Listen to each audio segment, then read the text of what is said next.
സിന്ദൂറിനെ കുറിച്ചിട്ട് എന്താ നിങ്ങൾക്ക് ആർക്കും ഒന്നും റിപ്പോർട്ട് ചെയ്യാൻ പറ്റാതിരുന്നു?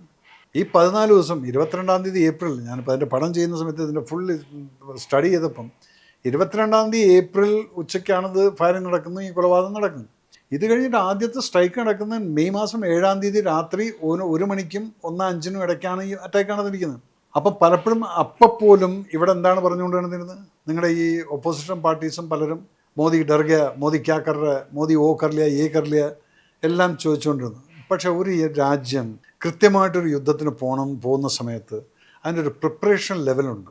അപ്പോൾ ആ പ്രിപ്പറേഷൻ ലെവൽ എന്ന് പറയുന്നത്, ഇപ്പം നിങ്ങളിവിടെ പറയുന്നുണ്ട് 71 വാറിൻ്റെ സമയത്ത് ഇന്ദിരാഗാന്ധി യുദ്ധത്തിന് പോകാൻ പറയുന്ന സമയത്ത് ജനറൽ മനേക്ഷ സെർക്കി no I cannot go, I will wait for my time എന്ന് പറഞ്ഞിട്ടാണ് ഡിസംബറിൽ അറ്റാക്കിന് പോയിരുന്നത്.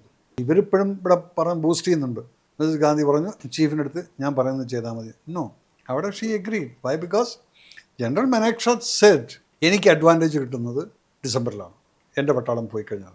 അതുകൊണ്ടാണ് വിത്തിൻ നോ ടൈം 96,000 പട്ടാളക്കാരെയും സറണ്ടർ ചെയ്യിപ്പിച്ചുകൊണ്ട് യുദ്ധം ഫിനിഷായി. അത് ഒരു ആർമി ചീഫിൻ്റെ അല്ലെങ്കിൽ ആർമിയുടെ സ്ട്രാറ്റജിക്കൽ പ്ലാനിങ് ആണ്. അതിനെ മോദിജി റെസ്പെക്റ്റ് കൊടുത്തിട്ടുണ്ട്. മോദിജി എന്താണ് ചെയ്തിരിക്കുന്നത്? ഓപ്പറേഷൻ സിന്ദൂറിൻ്റെ സമയത്ത് അദ്ദേഹം പട്ടാളക്കാരേക്ക് സംസാരിച്ചു, ചീഫായിട്ട് സംസാരിച്ചു. Chief is general Dwivedi. ഞാനും മോഹൻലാലും പോയ സമയത്ത് ഞങ്ങൾ കണ്ടിട്ടുണ്ട്.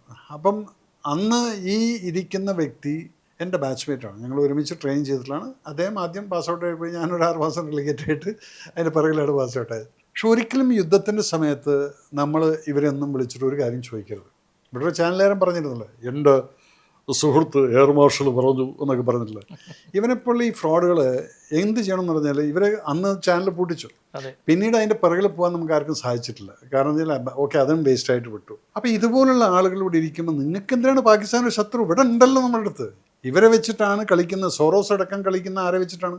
ഇവിടെയുള്ള ചില രാഷ്ട്രീയ പാർട്ടിയുടെ നേതാക്കന്മാരെ വെച്ചിട്ട്. ഇവരവിടെ പോയി കാണുന്നുണ്ട്. സോറോസിൻ്റെ മകനുമായിട്ട് നമ്മുടെ ഇവിടുത്തെ വലിയൊരു നേതാവിന് ബന്ധമില്ലേ? ഇതൊക്കെ നമുക്ക് അറിയാവുന്ന കാര്യങ്ങൾ, സാധാരണക്കാരൻ അറിയില്ല.